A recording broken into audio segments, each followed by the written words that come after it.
Hello and welcome to Personable, a podcast focused on speaking to the world's best, enabling you to become the best that you can be. My name is HarveyBracken-Smith, and today I'm honored to be joined by Markus Nauheim. Markus is a partner in the Munich office of Gibson Dunn. He focuses on general corporate and capital markets law, corporate governance issues, as well as crisis management and crisis communication. His corporate clients include public and private German and international companies such as Mercedes-Benz, Daimler Truck, Clarion, UBS, Dresser Utility, and ABB, Power Grids, among others. He's also advised financial investors, including KKR, the Gores Group, InvestCorp, and OpenGate Capital. He's achieved multiple awards across, such as Germany's Best Lawyer List by Handelsblatt and the Best Lawyers, and he studied at the University of Mainz, Hong Kong School of Law, and Duke University, which is also where I study. And he has passed both the New York State Bar since 1997 and been in German law since 1999. I'm incredibly excited to speak to Markus today, who I've got to know very well over the years, both as a friend and a mentor. So Markus, I wanted to get started by asking you today why you got into law. Well, Harvey, first of all, thank you so much for having me on this podcast. I'm very honored. Like we discussed before, I still don't know why I'm on this podcast, but I'm obviously flattered. So why law? I mean, obviously that's something I asked myself when I started out. Actually, I didn't start out with law school immediately, but I actually wanted to become a pilot first. But I flunked that exam, so I tried to become a pilot for Lufthansa. I crashed the plane in my simulation tests, and they basically told me, I don't have the talent. That was a bummer. And then when I talked to folks who also took that test, they said, well, I'm becoming, and I asked them, what are you guys doing? And they said, well, if I don't make it, I'm going to become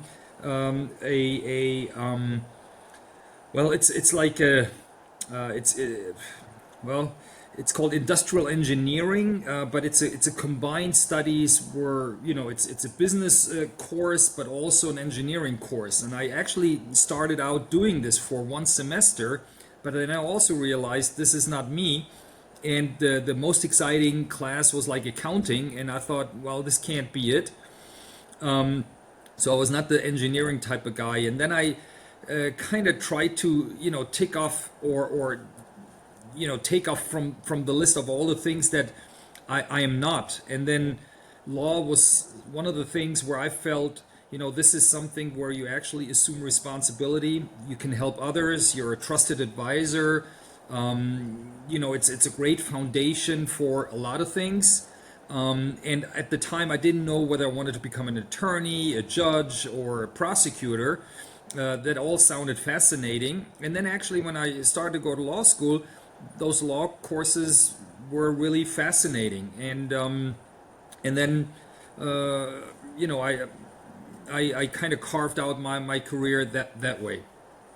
What made you want to get such a global perspective? Because both studying in Germany, Hong Kong, and in the US at Duke, that's a pretty interesting background. What was that like in theory of wanting to go to those different places, and how has that informed the perspectives that you have today?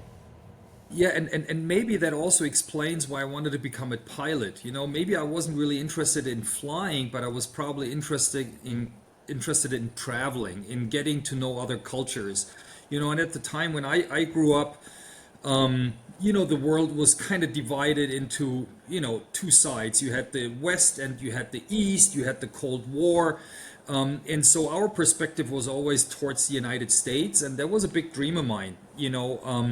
I didn't fly until I was like maybe 16 or 17 years old. Now, all the kids are laughing about this. They've been flying since they were little kids. And for me, that was a big adventure and very exciting. And I was an exchange student in high school in Ohio in the United States, and that really did it to me. I found it fascinating. I had a lovely host family. At the time, that was the best year of my life, it felt. And I realized I wanted to, get to know the world, the people, the different cultures, languages, and actually work in that global environment. And that's something very interesting. When you become a lawyer, you think, law could be something global, but actually it's something very local on the one hand. But then again, I advise my clients on German law issues. But then again, you through globalization, digitalization, all these developments, the world has become a fairly small place, and it's important to have people who've spent some time abroad, speak another language, understand other people's cultures, and so I kind of view myself also as someone who builds bridges between those cultures. And Asia is interesting. I had never been to Asia, and Duke actually, at the time before I started my law course at Duke University School of Law, they offered a summer institute in Hong Kong, and I found this fascinating. And I went there, and I loved it a lot. I already got to know some professors. I already got to know some students who are then would later also meet on the Duke campus, which really helped me kind of integrate more quickly at Duke. And so Duke has been really a door opener for me. I mean, and ever since I've been working quite globally, and I enjoy that. Something that I kind of noticed, having spoken to you, is you have a very entrepreneurial mind and being able to identify where problems are and potential solutions for that. I think there's the idea of going into law. I mean, none of my family are lawyers, but from an outward perspective, seeing someone that wants to go into law, many of the benefits you mentioned as to going into it. But there's a difference between the motivation it takes to say I want to be a lawyer and the actual discipline that it takes to do so. What do you think was your primary driver that kept you day in, day out, studying incredibly hard to both get into law school, study at law school, and pass the bar? Yeah, I think in law it's interesting. Obviously, yes, you do have to cover a lot of ground, cover a lot of substance, and but I had the feeling I'm growing, and I saw a development, I saw progress. So I kind of took my career in stages, and I always felt I needed to take the next step. So when I started out in law school in Germany, obviously the big goal and objective is the first legal state exam, and so I wanted to pass that. But then I also, since I had this interest in the United States, I fairly soon joined the German American Lawyers Association, because back in the days there was no internet. I could not just go on the internet and look what all these top universities like the Dukes and the Harvards and the Yales and the Stanfords looked like. I mean, you would actually either have to write to them and they would send you some sort of brochure, or there was no way to really find out what this would be like. And so the German American Lawyers Association was an organization that enabled me to get in touch with people who had the experience. So one of my big goals was to also, and I looked at those people, and they were not only fully fledged lawyers, but they had a doctor's degree, they had the Master of Laws degree from a top US university. They were admitted both in Germany and the United States, and I was really fascinated by those guys, and they were super nice. They were open, they were approachable. You could have great conversations with them, and they would also support you. So I felt like a lot of those folks were great mentors for me and great role models, and this is also what I wanted to achieve. And so the next goal was, okay, I needed to get great grades in order to get into a top US law school, right? So that was also a motivation for me to get going, because I definitely wanted to go back to the United States. I could not afford a 4-year college education, quite frankly. The tuition would have been too high. My parents, wouldn't have been able to afford this. And so people said, okay, if you do well in law school in Germany, you might be able to get a master's in the United States. And so I did. I got into Duke. I was super happy. And then obviously, I took the New York bar. That was also, some of the things I wanted to do, because I thought you never know why you might need it one day. You might want to stay in the United States, fall in love with someone there and then maybe work there. I could have totally pictured this, but then I eventually went back home, and I had to do a 2-year apprenticeship to get the second or pass the second law exam, and then you're only a fully fledged lawyer and can become an attorney.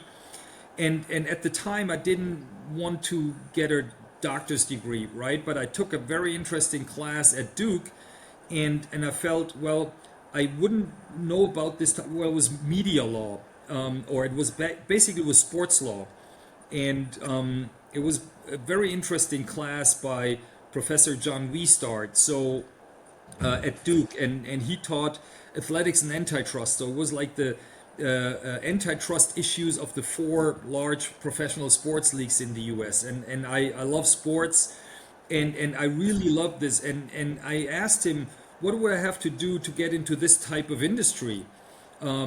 Because there's no sports lawyer really. Nowadays there are, right? But at the time there was no sports law really. And he said, well, if you want to get into sports, you should do media law. This is where all the money comes from professional sports, right? And but media law was not taught at law school. At my law school, at least, it wasn't at the time. It was not taught during my 2-year apprenticeship. And so I figured, okay, I might get a doctor's degree in media law so I can find out about this. And I did this in parallel to my apprenticeship. I took another 6 months before I started my first job to finish it. And so you see, I mean, to get back to your question, and sorry for being so elaborate on these things, but I think it takes a combination of great mentors who inspire you, and then but also the feeling of, oh, I'm actually making progress. I'm taking this next steps. And there's always small goals to achieve, and that kind of keeps you going. And there have been setbacks along the way. Like I said, for example, the pilot thing or the other studies I didn't do well at, or that I felt like I couldn't do. And there's always setbacks along the way. But if you feel like, you do have successes, that kind of keeps you going. Feeding into the idea of making progress that you felt from more of an educational standpoint, similarly to the idea of something like investment banking, there's this notion from an outsider perspective in which a young lawyer, there's a lot of hours, they earn a lot of money, but many of them burn out or don't make it up the ladder. It's very ruthless and competitive. How has your role sort of changed from being a more junior lawyer to the place that you're in now? Yeah, so for some reason, and maybe I credit it to my sports background as well. I played competitive basketball, and so I feel that gave me a lot of provided me with a lot of skills. Like you play rugby, right, Harvey? And I'm sure you can agree that obviously you deal with great accomplishments, but also with a lot of setbacks and a lot of hard work. But what you develop is resilience, I think also a sense of, that you do want to accomplish something, a sense of a need to achieve excellence to a certain extent, because you work hard to develop a certain skill and to hone your skills, and you want to be proud of your craft and what you work on, and so becoming a lawyer, I think my basketball background has helped me a lot in my day-to-day work as a lawyer, whether it comes to being a team player, whether it comes to delivering your work products on time, being reliable, right? Striving for excellence, being very precise. Those are all skills that you need as a lawyer. And then also being able to deal with pressure, because from day one there is a lot of pressure.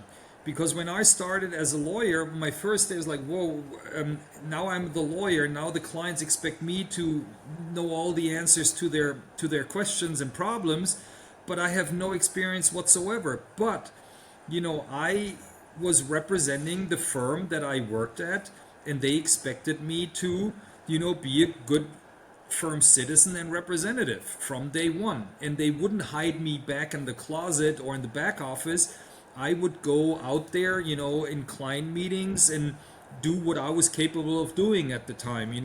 Obviously, these big law firms, they look for highly educated folks, maybe with, not only very good grades, but also having done something in addition to that. So they also look for great personalities. But I agree with you. When I started, things tended to be somewhat slower. Back then, we still had fax machines, right? You would still kind of dictate letters to your secretary, who would then type them. And so correspondence was sometimes a matter of days or weeks in getting something done. Today, it's a matter of minutes or seconds. And people who send you emails, they expect you to respond immediately. And that doesn't... that puts a lot of pressures, I think, on young associates. And then also the expectations from clients, but also your coworkers, your bosses, the partners at a firm. And it's the same in investment banking. There's a lot at stake. And so you also need to deal with this responsibility. And at one point, you're quite... impressed by the numbers. Wow, now we're not talking about tens and hundreds like I was as a student, but now we're talking millions, hundreds of millions, and billions, right? And you need to be, I think, you have to have a strong personality, a good character to deal with all these challenges, expectations, and I think it's very, very important that you also take care of yourself. So my dad at the time, I remember, when I would come home from university, I would always be lying on the couch watching television. And he was like, well, when I will be reborn, I want to become a student, because my dad did not go to university, because then I could lay on the couch and just watch television, right? Because he had to start working, I think, at the age of 14, 15, he basically worked. And but he obviously didn't see that I would also be studying. I worked part-time at the airport to make some money on the side. I took, was a semi-professional basketball player, but I was also coaching kids teams. I was a referee. So I had a girlfriend, so I had a relationship. So I also had a full schedule. But if you do sports competitively, I think what you learn is, yes, you work hard, but then you also need to recreate and take your time out, in order to then again work hard and be at your best. But then you need good pauses and good timeouts. That's very important. And I look at some of these associates these days, they don't take timeouts, And I think that's very important. And they also need to take care of themselves and do stuff outside of work that's good for their soul, that's good for their mind, that's good for their overall well-being. Before, I just want to ask a quick response to that before asking you a next bigger question. But let's say you're an associate within a law firm. You've just come from a really great university. You've just made it in, top 1% into an incredible law firm. There's a lot of pressure from your friends and family. You're earning a lot of money, but you're working a ridiculous number of hours. How do you go about actually managing that? How do you stand up for yourself when you're being told from the higher ups, this needs to be done by tomorrow, and then next week there's something that needs to be done, and next week something needs to be done? So how do you strike that balance between standing up for yourself, taking that extra hour, versus actually putting the work in that you said you would do?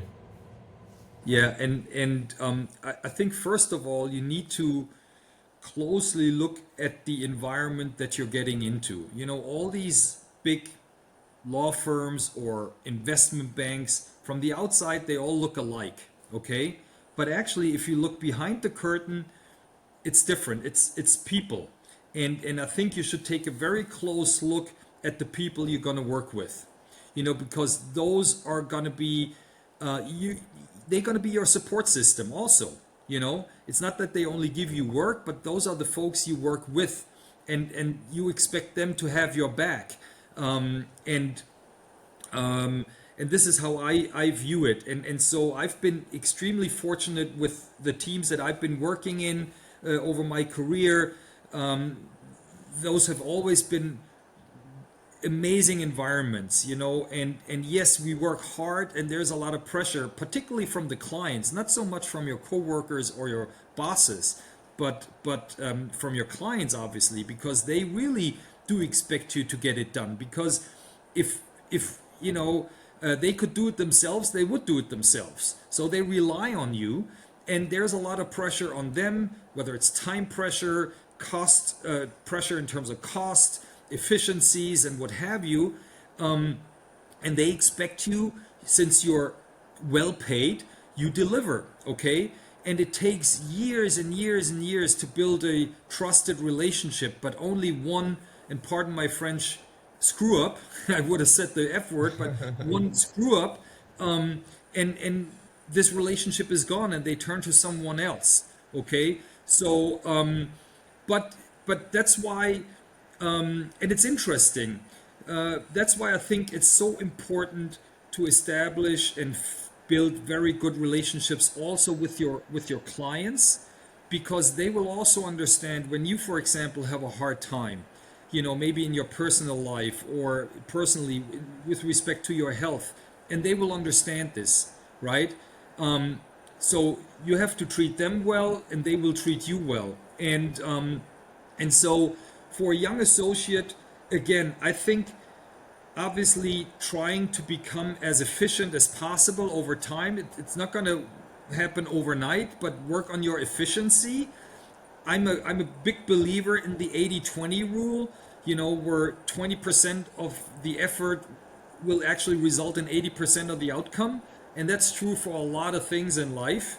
And that doesn't mean, you should only, submit an 80% perfect work product. No, it has to be 100% perfect, and perfect. And I like this story by I think it was Henry Kissinger, when he asked his speechwriter to write a speech, and he would bring it into his office. That, oh, here you go, Mr. Kissinger. Is like, okay. He calls him back after 5 minutes and asks him, well, is this the best you can do? He's like, well, okay, I'm going to take it again. And he comes back, brings it. Here you go. I revised it. And 5 minutes later, he calls him again back to his office. Is this the best you can do? It's like, no, okay, give it to me once more. Okay, I can. There's some touches I can do. Third time, he brings it to him. 5 minutes later, he calls him again. Well, is this the best you can do? He says, yes, this is the best you can do. And I put all my effort and heart into this, and heart and soul into this. And then Henry Kissinger says, great, now I'm going to read it. Right? So meaning, and this is the type of environment you're in when you're at a big law firm. You need to provide or submit, great work products, which also adds a lot of pressure. Then the time pressure, the expectations from clients. And so what you need to do is have like I said, have a great support system, have people you enjoy working with, people who, and I think we also, big law firms have a big issue with, a culture of making mistakes. On the one hand, well, you can't have flawful documents or documents with mistakes go out to clients, okay? But mistakes happen, and people will learn from mistakes. You need to contain them. You need to make sure it doesn't happen again, but you need to, I think, deal with it in a constructive way. And I think you need to be open about it. Don't lie about these things. Don't try to hide things. Don't try to cover up things. Be open, and you will get a lot of support. And I think if you show interest, if you show enthusiasm, obviously, you know, you need to enjoy what you're doing, but then you will have an amazing career. And in my experience has been, the busier some of those matters and projects were, the mightier and the better they were. You know, I remember doing a large deal for a private equity firm, and we had a small team. And on the other hand, on the other side was a big corporation with another huge law firm, and they totally outnumbered us. So we used this picture of they were the Persians, we were the Spartans. And every morning people would come into our conference room, greeting Spartans, and it felt like, you know, a total team effort, you know, but we worked our butts off.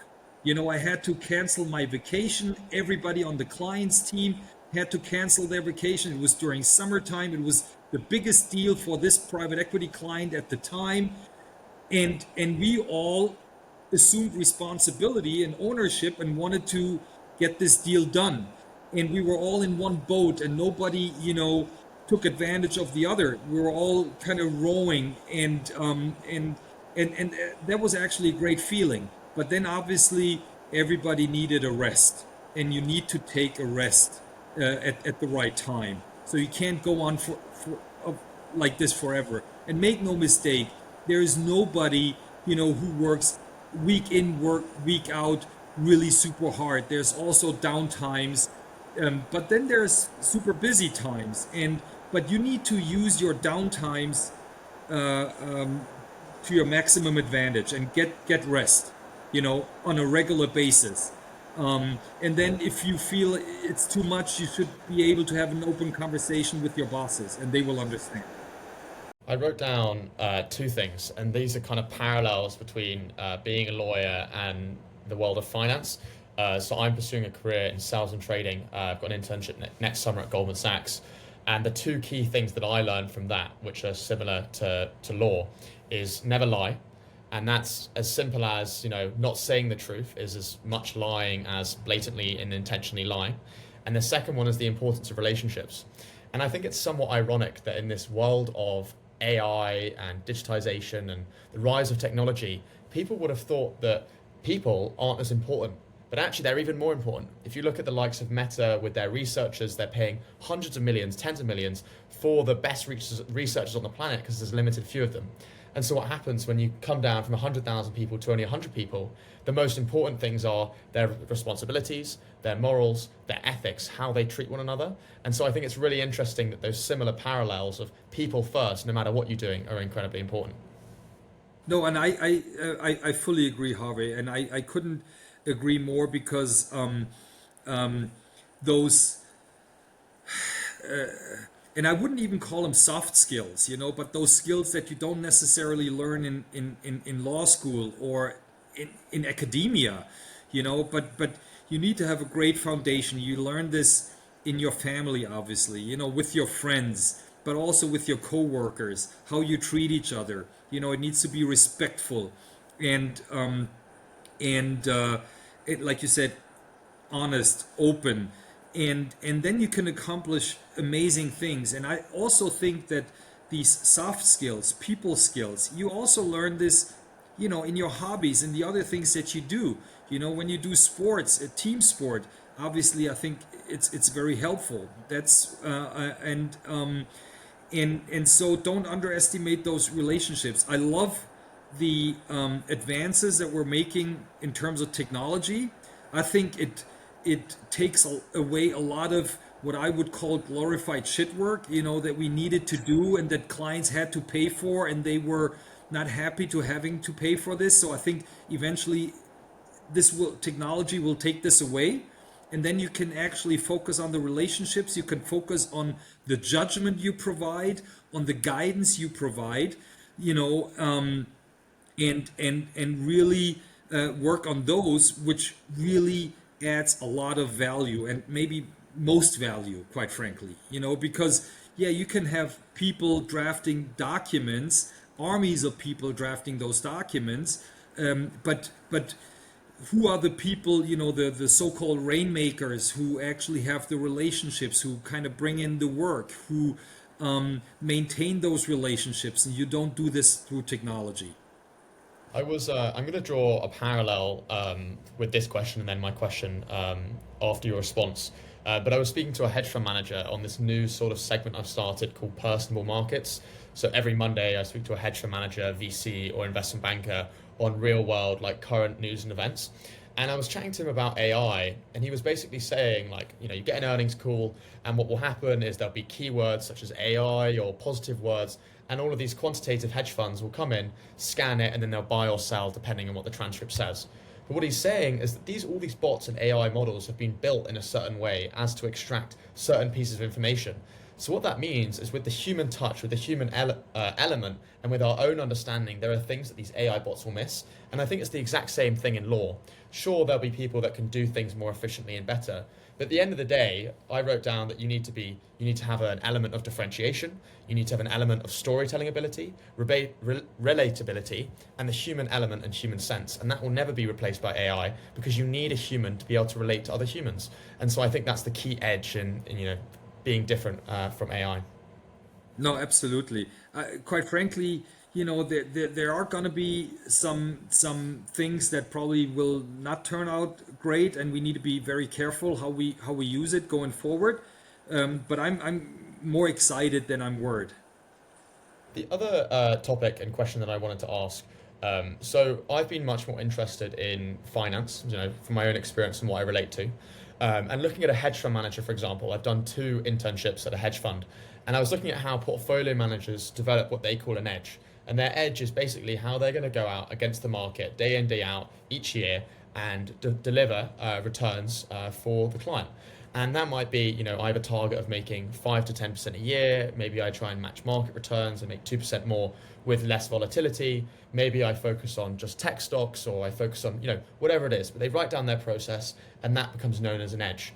I wanted to ask a series of points and then for you to answer more holistically, so the individual specific points don't matter. But I wanted to ask, what does it take to become a good lawyer?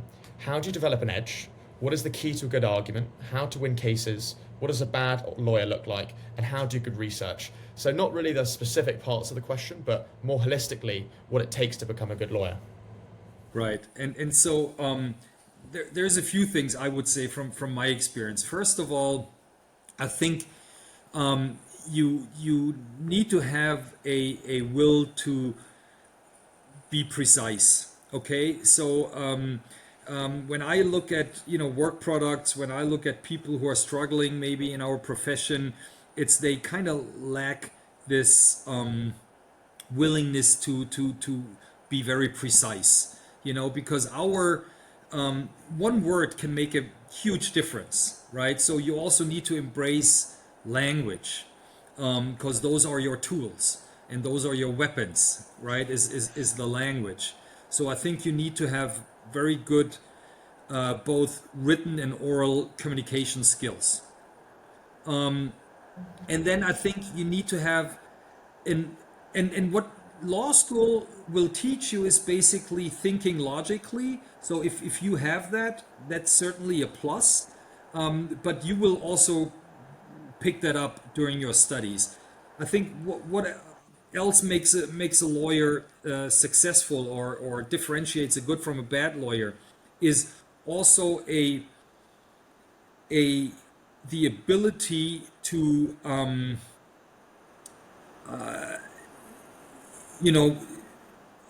take priorities, meaning the law is so overwhelming. There's so many laws, so many provisions, so many acts, but you need to understand the system, and you need to understand the logic behind it in order to be able to work with it and the interdependencies.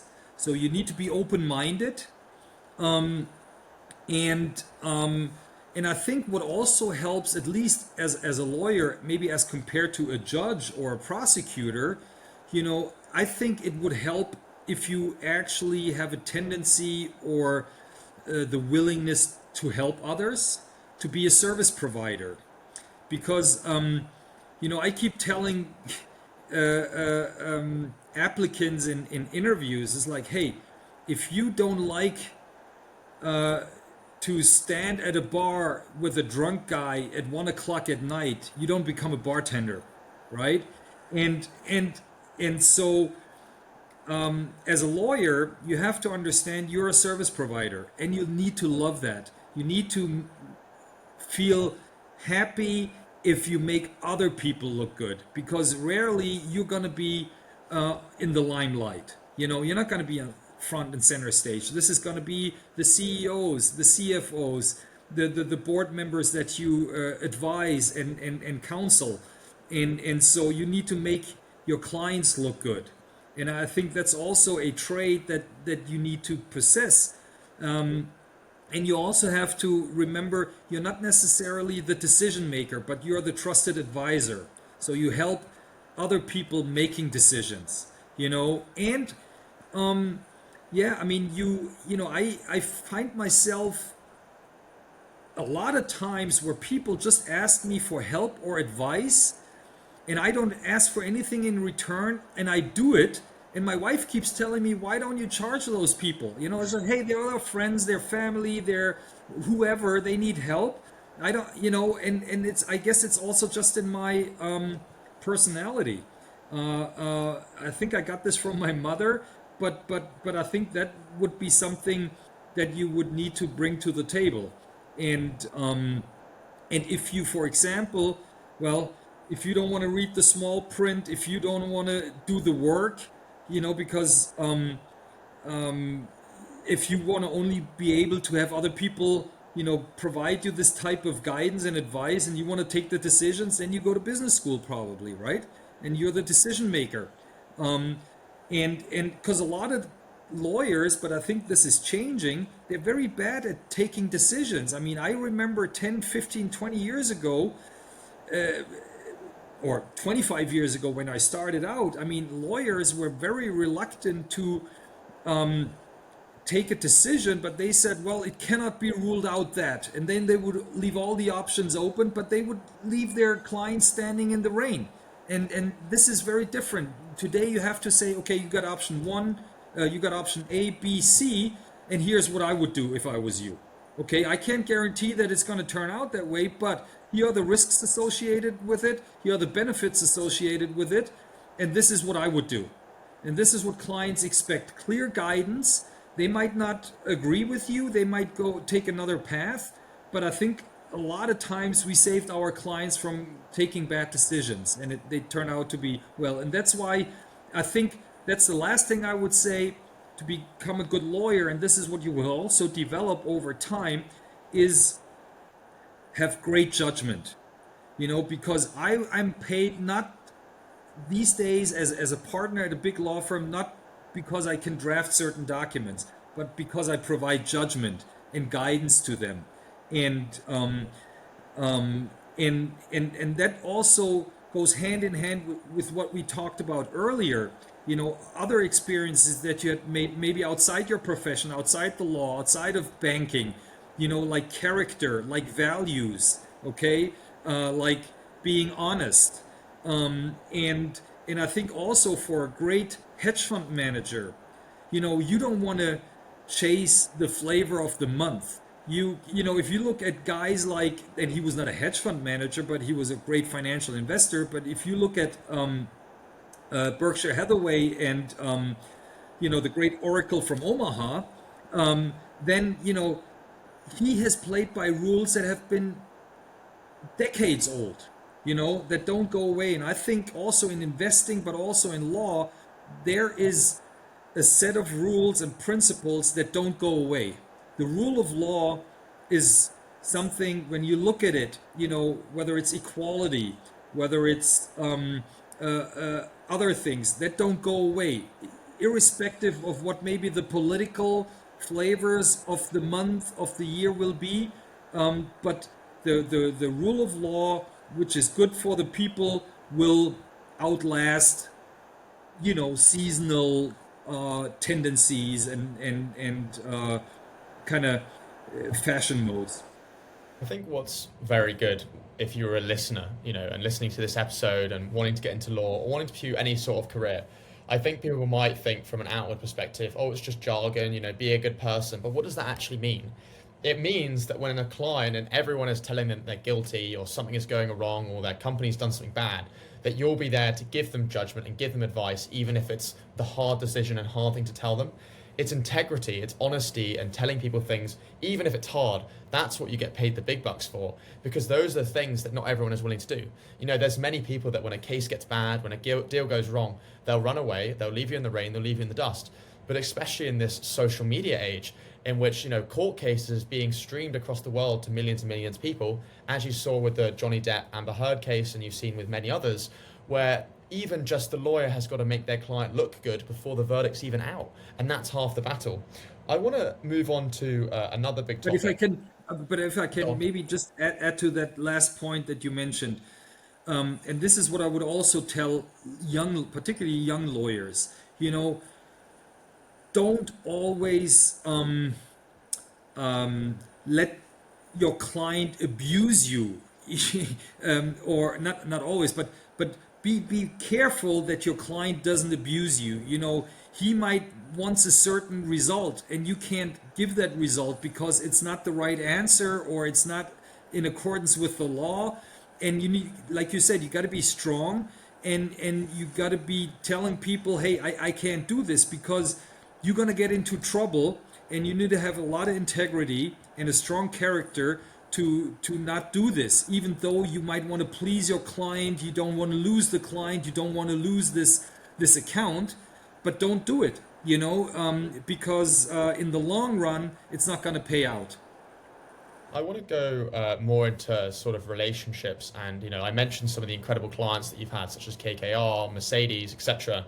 What do you think are the keys to networking as a lawyer to get such big name clients? Why will they pay you the big bucks, and how important are lawyers in M&A transactions and otherwise? Yeah, I mean, you know, I have to say those clients are mainly my clients because I happen to be at a great firm like Gibson Dunn. You know, obviously I've also acquired those clients, you know, but I also happen to be at the right firm. And so it's a combination of things. On the one hand, you need to have these strong relationships, but if I don't have what the client needs, or if my offering doesn't have the product that my client needs or the service that my client needs, then, you know, I can have the best relationship to this person, but he's not going to hire me. Okay. And so with all these clients, obviously they had matters, issues, problems, transactions where they needed a special expertise, and we were able to offer this type of expertise, whether it's, you know, certain expertise in a particular industry, maybe with a particular deal, with a particular law, with a particular agency, a governmental agency or regulation. And I think what's very important is, and I can't stress this enough to our young associates, is on the one hand, you think, okay, writing articles or making publications, you know, it's a waste of time because that way I don't really acquire any clients, you know, or generate any work. But you establish yourself as a thought leader, right? And you become visible in the marketplace. And this is what I would also encourage young folks to do. Work on your visibility, work on your brand, you know, work on your reputation, become visible. And I think writing articles, you know, publishing articles is a great way to do it. But also, like what you're doing, a podcast, you know, when you just talk to people, this is going to reflect on you as well, Harvey, because I think it's amazing what you're doing. It shows a lot of proactivity on your part. You know, you're very entrepreneurial minded. You just want to learn, you know, you want to suck it up, you want to you know, and you're establishing an amazing network, you know. That's, you know, more than most of the students in your situations are doing.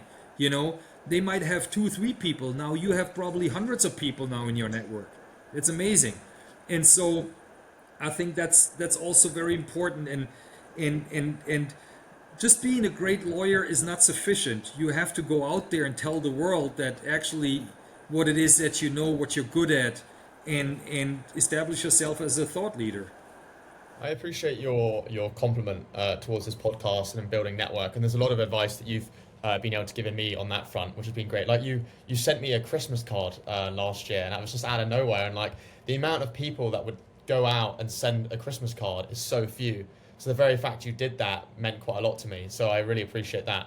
I want to go more onto a question which I think is so pivotal to something that everyone faces, right? So you might be familiar with, but for American listeners, I play a sport called rugby, right? And similar to American football, when you score what's known as a try or a touchdown, you have to kick over the post.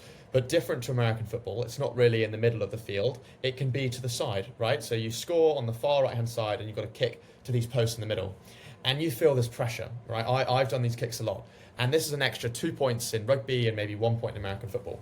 But this point, right, particularly at the later stage of the game, there's a lot of pressure, right? The rest of your team in rugby, you've got 14 other teammates. American football, maybe 60 other teammates and coaches and parents and supporters and whoever else is there. And it matters, right? It might only take a minute, but it matters. And I can imagine in a law case, when you're dealing with hundreds of millions, billions of dollars, you know, I'm sure in criminal law, separately, that's someone's whole life and potentially being in prison. When you're in those moments, apart from mental health and getting outside and doing things after the moment, when you're in that moment of the utmost pressure, you're in the courtroom, you're within a 5-minute interval where a really big decision has to be made on an M&A transaction. What is going through your mind? What are your strategies to get through that moment and deliver the best results? Yeah, it also reminds me a lot of a free throw in basketball. Just imagine, you know, time is up, you're down by one, you have 2-3 free throws. You can either make both and win the game, miss both and lose the game, you know, or send it into overtime. So for me, it's always been very important to be in the moment, to focus, not get distracted, and do what you've always been doing, you know, not pay attention to all the screaming out there, same in the courtroom, but really be in the moment and do your routine, and you know, do what you've learned. And you know, if you're well prepared, you've done it 100 times, 1,000 times, you know, you will deliver. Okay, and focus on the positive, not on what it is to fail, obviously, you know, and you might fail, you know, you might miss that shot, and that's not the end of the world. And I've had I've had a funny episode, you know, when I was seconded to our New York office. That was actually more than 20 years ago. One of my mentors, who was just also just won a big award because he's one of the giants in the New York legal market, and we were doing a big hostile takeover deal, okay, and it was April Fool's Day, and so the entire team thought it was funny to play this April Fool's Day joke on me, you know, the German kid. I was a young associate at the time, and they said, Marcus, they named you in a deposition in this hostile takeover thing, and you need to go down to Delaware to testify in court, or you're being deposed, and we need to prep you, you know. And everybody was laughing, and they were all into the. And then at one point, one of the partners basically disclosed it. No, April Fool's, you know, it's just a joke. So okay, I'm gonna get you guys back, you know. And then I sent him an email because some of the guys didn't know that the partner told me that I was, you know, that he revealed the joke to me. And I said, oh, this is great. But on the other hand, maybe now is the right time that I should tell you that I never passed the New York bar exam. Is that an issue here? You know, that I'm not really an admitted attorney? And then this one partner sends me an email, Marcus, you want to come down to my office now? You know, it's like, Marcus, why did you write this email? Because Dennis, this like big time partner, you know, he was not in it. He was on the email chain. Why did you copy Dennis? He's in Europe. He doesn't know anything about this. You know, it's like, oh, sorry about this. I thought I was funny. But then Dennis just responded, you know, it's like, hey, life's too short. He didn't care, you know. So he's just like, hey, life's too short, and he was very cool about this, um, and um, and so I'd say stay focused, do you know, and kind of relax also, relax, but that comes over time, and I think you need to keep your calm, be calm and collected, and then at the end of the day, I have to say I'm somewhat fortunate place because I don't deal with real tragedy. I don't do criminal, like hardcore criminal law, where you have maybe rape victims or murder victims or, family tragedies or divorce. And so I don't really have these. I mean, sometimes we do in compliance issues, but usually it's in a big corporate setting. So it's about numbers at the end of the day. So that I think takes a lot away from maybe the emotional distress that you would get. The numbers can be quite intimidating, but I think personal tragedies and stories are much more touching and would scare me much more, quite frankly. I want to ask you like five more like short answer questions, just because of the amount of time that we have left. And the first one is for someone like me, not necessarily a younger crowd, but someone that's not in law and doesn't plan on getting into law, with anything to do with law. Whether they're buying a house, whether they're signing a contract at work, whether they've just started a new business. For anyone that doesn't have any law experience, what is the best way that you think people should seek out information from a legal perspective, aside from simply paying for and speaking to a lawyer? Uh, um, you know, I think now with AI, there's an incredible tool to maybe get initial answers to some of your questions. I mean, the more complex it gets, the better you need to be able to actually, you know, type in the prompt and then really, and I see this, some of my friends or my family trying to, tackle a legal issue, and they type it into ChatGPT or other tools, and then yes, they might get a good answer or sometimes a right answer, but it's not the full answer. It's not the full picture, right? So you got to be careful. And but I think the tools are getting better and better.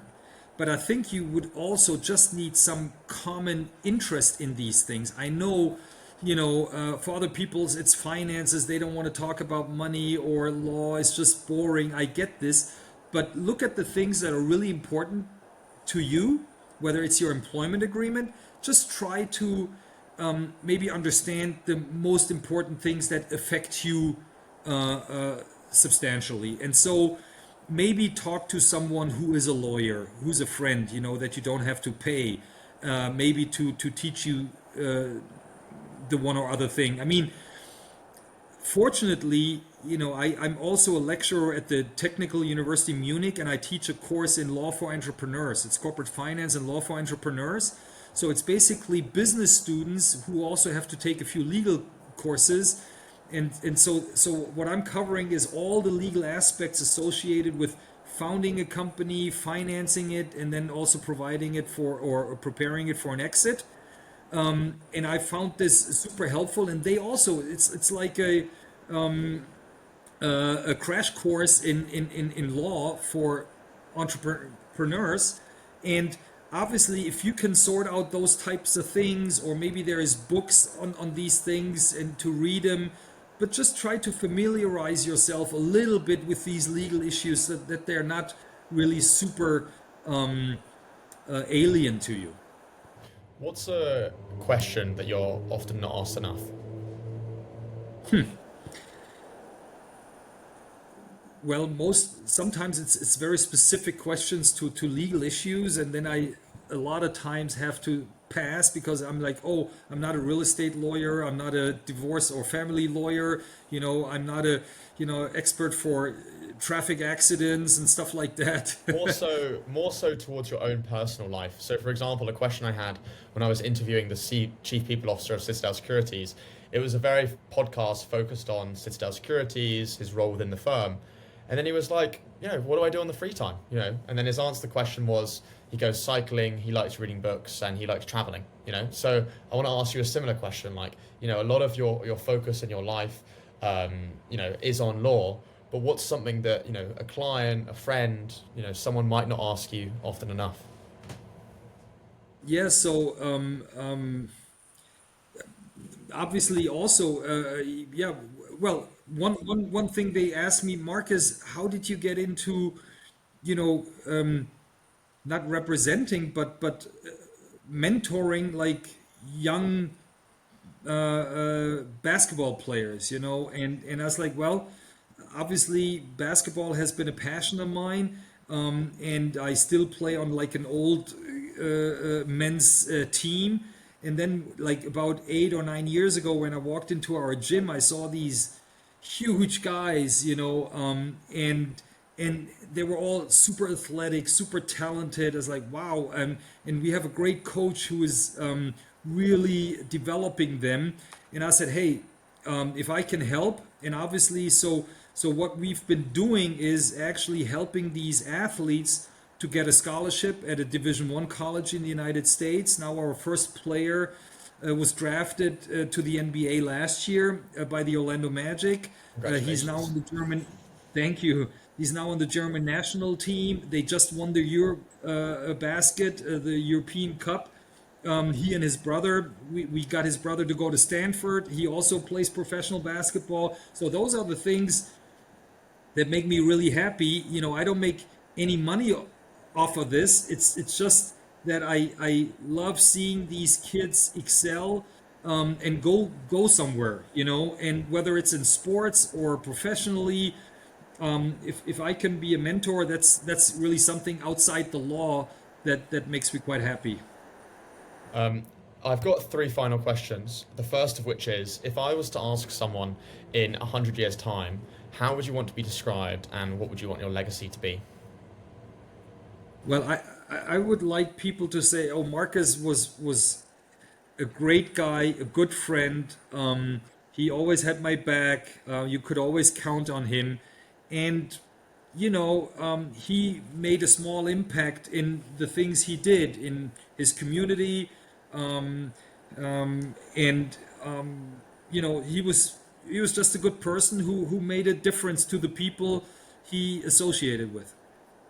And my penultimate question, and you can look at any scope of time, 3 months, 6 months, a year, etc. What's next for you? Well, I'm currently working on a large matter that would keep me busy at least for the next 6 to 12 months, I think. But then also keep pounding away with my legal work. But other than that, I enjoy teaching my class at the Technical University of Munich. And the other big thing I would love to accomplish is actually building a gym for our youth development basketball program. I actually want to add a quick subset to that question before asking my final one. And I noticed I was speaking to this guy called Dylan Robbins yesterday, who's he's built a $100 million startup called Lucra, just done tremendously well. Went to Duke, went to Stanford, and he was saying to me that there used to be this point in his life when, at the end of the day, right, he would be done. You finish your to-do list and then you put it away and then you write some stuff the next day. But he's basically at the point now that no matter what day it is, it still goes on. And I can imagine that's the same for you in your law, right? 6 to 12 months for this case, or whatever's going on.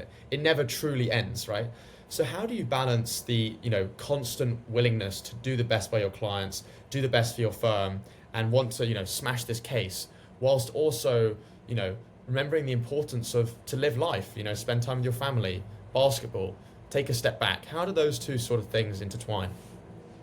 No, I think, obviously big law firms, they usually have a retirement age.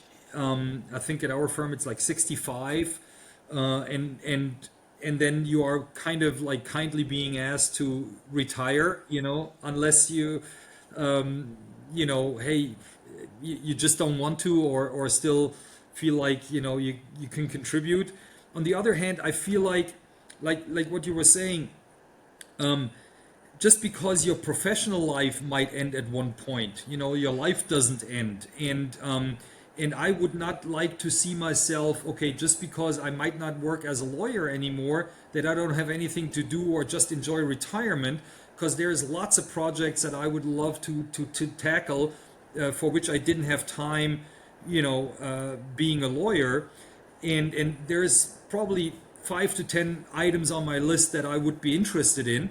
But I think my goal is also, because when you look back, the past 25 years, maybe as a lawyer, and you need to be careful, you don't lead the most healthy life because you work a lot, you don't sleep, enough. You probably eat unhealthy, you have a lot of stress, you sit too much, you don't work out enough, stuff like this. And then, those are the typical kind of reasons for any sort of heart disease that you will develop. But I would love to, live a long and healthy life. It's totally down the longevity trend these days, right? But if you look at, and I've seen this super interesting Netflix documentary on the blue zones. I don't know whether you're familiar with that term. It's like these 5 regions in the world where people get extraordinarily old, over 100 years old. So they have a lot of people who get 100 years and older. And this is something, not that I want to become as old as possible, but I want to become old healthy, with being able to move, being able to live, interact with people in the community, and maybe create my own blue zone wherever I will live later on, and have an impact on my immediate community, and kind of get people to help me create our blue zone. I think that's something people often forget because it's not just about getting old, it's about getting old healthily. Like you're going to get old and die at some point, but do you want to be able to move around? Do you want to play with your kids, your grandkids, etc.? And I think that's very important. Which leads me to my final question, and I ask this to every guest on Personable, is what is one thing that you would want a listener to take away from this episode? Well, I think if you want to take away something, if you make a life choice, and don't try to kind of stumble into it like I did, because I didn't have any better choice, or try to use as much time as possible, in your early days to figure out who you are, not necessarily what you're passionate about, but who you are, what are your strengths and your weaknesses. Because for me, for example, it was also, being able to help others. I kind of like to do something that has meaning, I like to assume responsibility. If those are the things you also like, then look for a job that then makes you happy. Your job and your profession should kind of match your personality, okay? And this is what I try to, take away from this. Really find out who you are, what you're all about, and then no matter what your which way you go, you will always be heading in the right direction if you're true to yourself. I think your first question to me when I asked you to come on this podcast, and actually the first thing you said when you came on this podcast was, Harvey, why did you choose me to come on this podcast? And I think it's funny that you asked that because it literally sums up exactly what you are and who you are as a person and as a lawyer, in that you put other people first, in being able to step away from the limelight. And so the very metric that you assess lawyers on for how good they are, you're showing that through yourself. And I think, honestly, that was a masterclass in level of being able to go through a podcast, because from the perspective of an interviewer, right, there are, let's say you have an hour-long podcast, right? And so if someone's not as good as an interviewer, and they've now done close to 100 episodes, they'll maybe give you a one-word answer, they'll give you a closed-off response, and it isn't a conversation, it's an interview. But what you are very good at is I can give you a small nugget of information, and you can extrapolate that not only into information, but into stories, because humans understand stories much better than they do information. I could go on and on and on. I feel very privileged to have had you on Personal today. I feel like I've learned a tremendous amount. You won't be seeing me in the courtroom or in law anytime soon, but I feel like I know at least a non-zero amount. So thank you so much for coming on the podcast today. Thank you so much. It was a real pleasure. Thank you so much. Appreciate it.